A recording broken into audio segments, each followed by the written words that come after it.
Welcome everyone to today's webinar presentation, which is titled Preparing for National Recovery Month, Supporting Newcomer Communities. So this is perfect. It's timely. As we all know, September is National Recovery Month. So here at RMTAC, we call ourselves RMTAC, which is Resource and Empowerment Technical Assistance Center for Behavioral Health. All of the services that we offer are possible by funding through the Substance Abuse and Mental Health Services Administration, SAMHSA.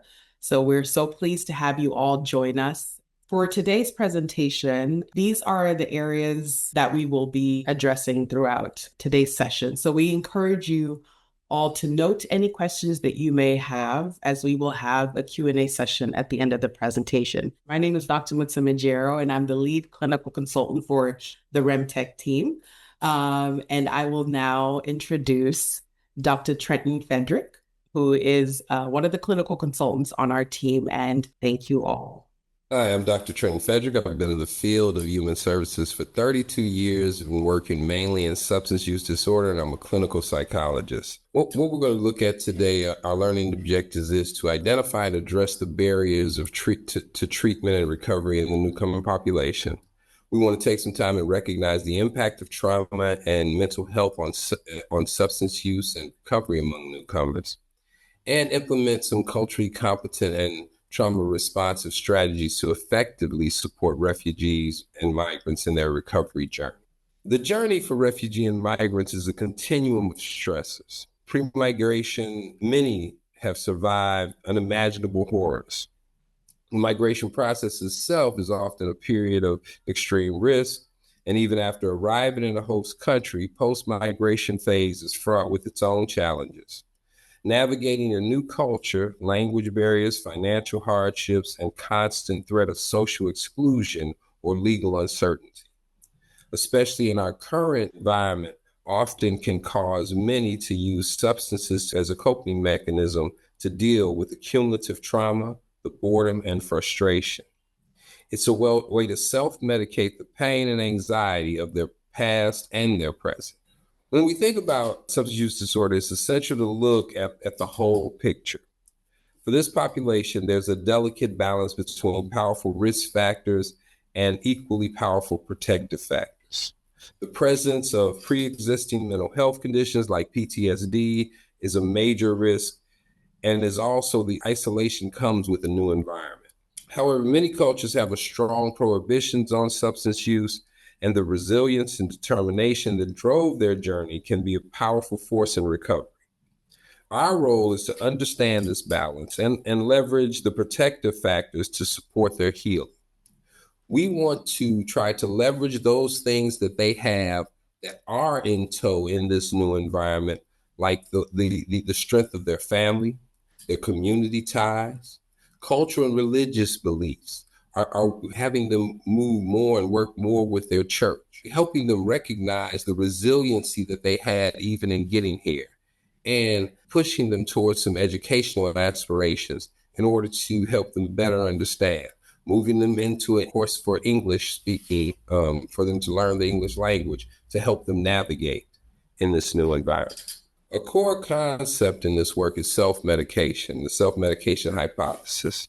It suggests that individuals use substances to cope with painful emotions, memories, and psychological distress, which for refugees and migrants is often a direct result of trauma. Alcohol is often easy to obtain and can often make one feel as if it is releasing or letting you go of the stressors of the day, when all it's doing is numbing you. Viewing substance use disorder through a lens is critical. It moves us in away from a punitive, moralistic perspective towards a compassionate, therapeutic one. It reframes the issue as to not what's wrong with you, as though we're accusing them, but what happened to you, and helping them understand that we want to know what it is that put them in this place. This is the foundation of a trauma-informed approach. Now let's talk about some of the significant roadblocks that can make accessing treatment feel almost impossible. It's not just a matter of willingness. First, there are structural issues. There's a scarcity of services designed for this population. Most of our programs are designed for English speakers, and those from the United States who have a history of being here. Then they have powerful cultural barriers. In many cultures, SUD is a source of intense shame, leading to fear of being ostracized in their own community. Especially in Muslim countries, the use of substances, especially to cope, can be a strong sense of shame in a culture that does not tolerate the use of alcohol and other drugs. The language barrier is an obvious but persistent challenge. And finally, there are systemic barriers. A person who has fled a repressive regime may have a deep-seated distrust of any official institution, including our healthcare system, and fear that disclosing substance use could jeopardize their immigration status, especially in the current environment. Remember, they become concerned that if it's found out that they have been using substances by the person they're working with in immigration, this may cause a problem for them and may not allow them to enter the country. Let's take some time and look at some of the roadblocks you may have observed in newcomers that you serve. I see some people say they don't understand American culture, customs, legal system, education system, fear, just the general fear. Everybody's mentioning the language barriers, which we did talk about. So how do we overcome these barriers? Let's look at this next slide. When we start talking about overcoming these barriers, the answer lies in providing culturally responsive care. This isn't about becoming an expert in every culture. It's a shift in mindset and practice. It begins with self-awareness and understanding of your own biases. Have you taken the time and look at what biases you have when it comes to other cultures? It requires gaining knowledge about a client's culture, their spiritual beliefs, their family's role. It's about developing the skills to work effectively with interpreters and to communicate in a way that respects their worldview. Most importantly, it's about cultural humility, approaching each person with a spirit of learning and a willingness to be guided by their experience. It's about giving them the respect they deserve, respecting them as a human being who has the right to be respected. Building cultural humility is a trauma-informed approach. For people who have experienced immense trauma, the therapeutic relationship is the most important tool we have. We must create an environment that is physically and emotionally safe. We do this by being trustworthy and transparent. We collaborate with the client, giving them a voice, a sense of control, and that may have been lost in the past. And we empower them by focusing on their inherent strengths and resilience. This approach resists the possibility of re-traumatizing them within our systems. Okay, let's get practical on the strategies. Let's take some look at some strategies. How do we put this into action? So the first step is engagement. Don't lead with questions about their substance use. The first thing you shouldn't be, hey, what drugs have you been using? Of course, you may do an assessment that asks those general questions about substance use that are normally asked, and that's understandable. But what you really want to do is start building a relationship and some rapport. Use some motivational interviewing techniques to help explore their own ambivalence about change. When you do screen for substance use disorders, use tools that are culturally adapted and always screen for co-occurring mental health issues, especially PTSD and depression. With permission, involve family as they can be a powerful source of support. And when using an interpreter, remember they are part of the therapeutic team. Brief them, speak directly to the client, and allow for pauses. This becomes extremely important when working with an interpreter, allowing for pauses, giving the interpreter time to actually translate completely the statement being made so that the client understands it and so that you get back full information from the client that you're working with. Recovery for this population must be holistic. Starting with some harm reduction, non-judgmental approach that focuses on reducing the negative consequences of substance use. When we talk about harm reduction, I know a lot of people stop and say, if you worked in addictions treat, most of what you do is often abstinence focused, and harm reduction often runs up against that. But what we're talking about when we talk about harm reduction is looking at them, talking to them about reducing how much they use, asking them if they can only use have one or two drinks on the weekend, for challenge them to take some time off. It's the first step to building. When we start looking at this is the first step to building trust. Integrating these essential SUD doesn't exist in a vacuum. Connect them with mental health, housing, and legal services.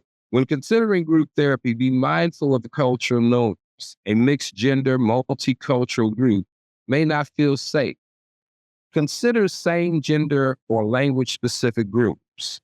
Peer support is invaluable when connecting clients with other refugees and migrants in recovery can be incredible.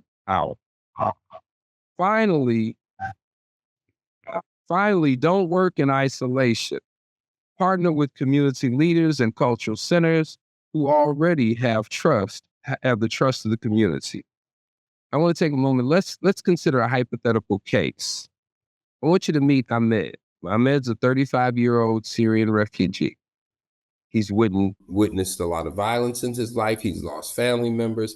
He's in a new country. He's struggling with isolation. He's got some post-traumatic stress disorder going on, and he's unemployed. He's got a history of alcohol use, and he has recently escalated it, so he's using more. I want you to take some time, and in the chat, I want you to take some time and give us a little bit on what you think Ahmed's risk factors are. What do you think are his potential protective factors? How would you approach his initial engagement? How would you first start working with Ahmed? And what kind of integrated support would be most helpful? I'm looking, it looks like I missed something. Someone said there's a specific goal like working or earning money, but don't realize the other factors might need to be taken care of. First, like enrolling in school, getting an ID, and etc. And the reason I read it, because I think that was from the other answer, and looking at Ahmed's risk factors even, it becomes important. Have we helped him get, him not having an ID becomes a risk factor, even, because we see he's kind of all over the place, right? Someone says that alcohol use and the witnessing of the war is a risk factor, and that's definitely true. Isolation is a big risk factor. The approach for engagement becomes important. How you approach Ahmed. You don't want to appear as though you're accusing Ahmed or you're attempting to shame him in any way. You want to approach Ahmed letting him know that you're here to help him and that you're prepared to help him. What kind of integrative support would be most helpful? More than likely, what would be most helpful in this situation with Ahmed, if he has a strong religious background, to talk to whoever his faith leader is. And hopefully he's open to getting his faith leader involved. If there's an issue of shame with the faith leader, let's be realistic, that may not be a good move. So it may be important to get maybe a partner or a close friend involved to help him take a closer look at what he may need. Okay, let's move on to slide 16, where we're going to talk a little bit about the work we do is incredibly important, but it's also emotionally demanding. It can be very heavy, and it can take a very heavy toll on us. When working with individuals who've experienced profound trauma, it can lead to secondary trauma and compassionate fatigue. It is actually possible to have an issue of post-traumatic stress disorder just from hearing a traumatic event a number of times.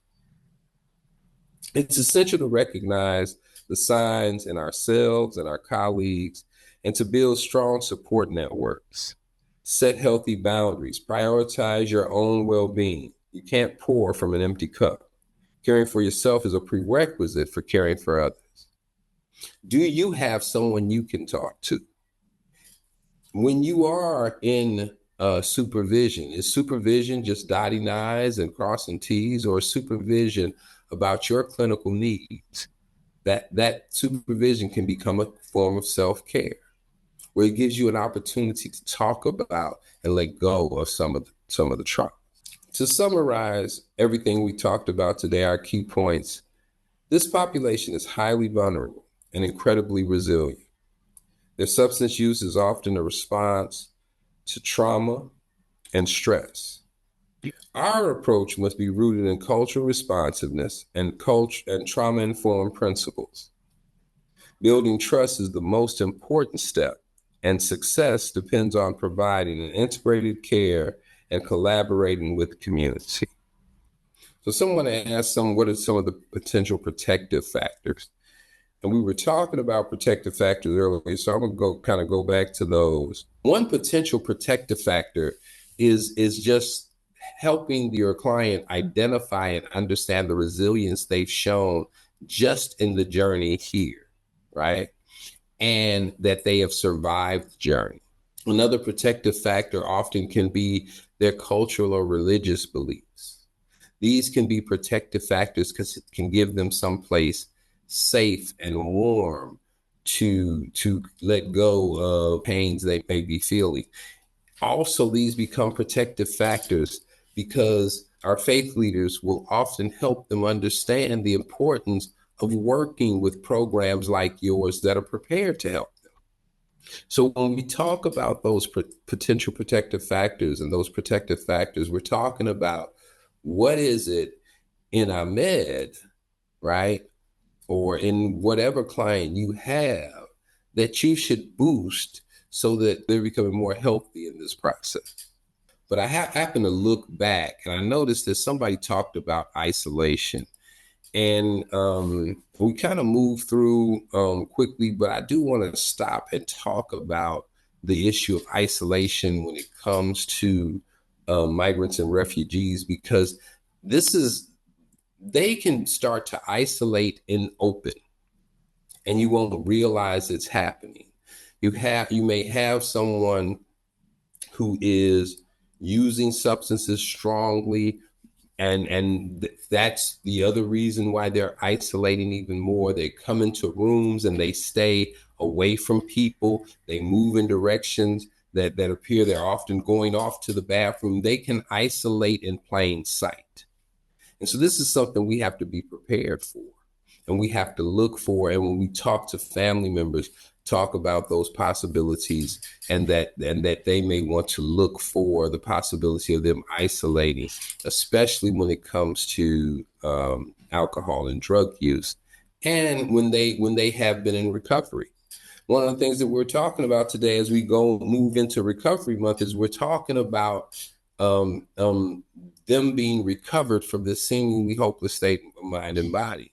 You may have done some great work with someone and gotten them to the point of recovery or maybe they found a meeting in their own language and they're going to that meeting, but now some other things are starting to happen because one of the things that we have to look at is that the current media environment is not very friendly to immigrants and to refugees and migrants.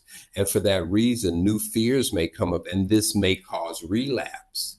And we want to make sure that we're talking to them about those fears and those new fears. So I'm hoping that I gave everybody enough information today that they can use when working with their clients. By navigating RMTAC.org, and clicking on the tabs at the top of the website, if you look, we've got specific tabs you can click on. There's one, the blue tab is to request a consultation, and RMTAC has taken on the task of putting together a resource directory that lists over 12,000 agencies divided by state and territory. Additionally, the Helpful Resources tab lists a few online resources that can assist in navigating information related to refugees and migrants. Also, this content will be available free to you so that you can utilize it to help refugees and migrants navigate different systems and during resettlement. So please remember, we are here to help. If you'd like to submit a CTA request on the RMTAC website, all you have to do is navigate to RMTAC.org. click on the request consultation and technical assistance button in the tab navigation bar and complete the CTA request. I'm gonna tell you all, I've seen some of our clinical consultants do some coachings and give some people some really good information, to help them with really great direction. You know, the opportunity is there, and it's free. We do send out the PowerPoint. So when you receive the PowerPoints, those references will be there. You'll have an opportunity. Most of our references have links, so you could just click on the link and it'll take you to articles and other sources. And I believe I'm turning it over to Dr. Moots. Thank you, Dr. T.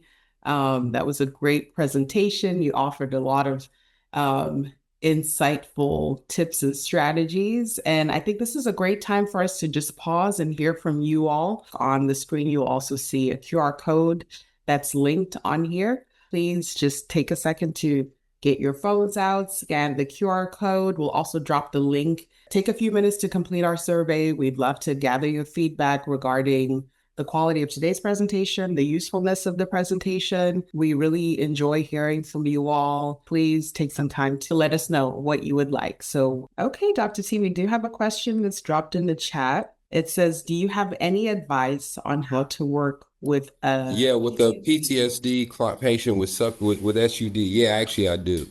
So one of the things that you're dealing with the PTSD client is the trauma. And then the issue is that once you get them, and probably the issue that you're running into is that once you get them into recovery and they stop using, they're still having flashbacks based on maybe a police siren or a chain or whatever it may be that causes them to think back. And even with refugees and migrants, mindfulness is a really good technique, because often a lot of cultural and religious beliefs work around mindfulness. So it can be often a good technique when you're working with PTSD and working with them to move through that trauma that's being caused by this past experience. One of the other things that you want to look at when you start looking at this person in recovery who also has PTSD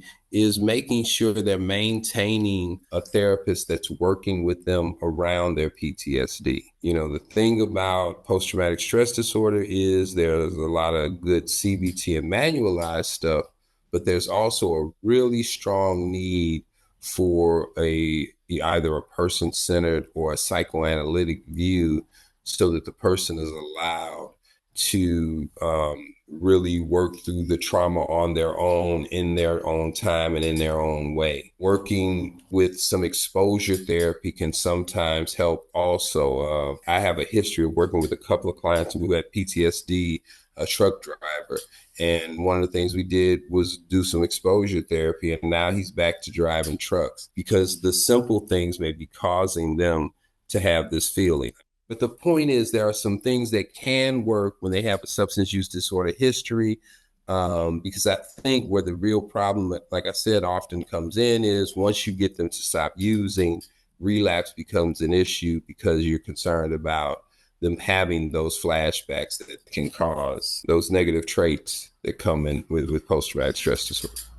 Wonderful. Thank you, Dr. T. What would you say maybe is like what's one thing that they can start doing pretty much almost immediately within their communities, within their organizations, that could allow for more welcoming spaces for newcomers? So simple, low-hanging fruit when we start talking about recovery and substance use disorders and so forth. Simple, low-hanging fruit is identifying a person that's a part of AA or NA that is also, that's probably already an American citizen, that's also in their culture, and talking to them about starting an AA group and providing the space for them to have the AA or NA group. Reason I'm saying this is because this is something that we actually had to do in the Chicago area with Spanish migrants and refugees who had come, who and we had to find somebody, and And although there were existing NA and AA programs, one of the issues that we had, I recently worked with Venezuelans, but this was from some time back. We were working with Cuban migrants and refugees. And so this was some time back. So one of the issues was that apparently, I can't remember if it's the Cubans and the Colombians or the Cubans and another Latin, they don't get along. So, and we were in Pilsen, in the Pilsen little village area. You all probably don't know Chicago, but it's a large Latin community, and they don't get along. So that would create issues at meetings, and we had to identify a way to keep them sober. And we were like, well, what can we do? Can we start a meeting? We need somebody that they'll relate to. So we found a Cuban that had been in recovery. I think I remember the guy had been in recovery about 5 years. He had been chairing a couple of meetings, but he didn't have his own meeting, and he was really open to doing it. And then we gave him some space. Thank you. I think, yeah, that's really important in terms of talking about how to make recovery resources more accessible to this community, because you did address some barriers that prevent a lot of newcomer populations from even accessing resources or feeling comfortable enough to do so. So thank you for that. And there is another question in the chat that says, are there resources available that provide these services for free? So I'm gonna be real honest. There are resources available that provide different recovery support services for free, going through SAMHSA and going through CSAT, which is, just part of SAMHSA. But there are very few that I have found that are specific to working with refugees and migrants and those populations entail. But so what ends up happening is those programs that work with them end up having to hone existing resources. So some of the articles that are on the references will take you to resources, but if you go to RMTAC.org, there are a ton of SAMHSA resources, CSAT resources that can help you. And going to NA and AA actually online, they have a full online community. I know that AA has truly embraced the Latin community. I don't see a lot for other communities. I know there was some stuff on there for the Polish community as well on the national website. So go to NA and AA websites, and those can help you as well. Awesome. Thank you, Dr. T. So once again, please feel free to scan the QR code that's on your screen, as well as go to the survey link to provide us some feedback for this presentation. I'm going to move on to the next slide, but you're still welcome to drop any questions that you all may have in the chat. And again, as Dr. T said, you're able to easily access our team by submitting a CTA, which is a consultation and technical assistance request through our website, if any questions come up after this presentation. We appreciate you taking time to sit with us today and attend this webinar.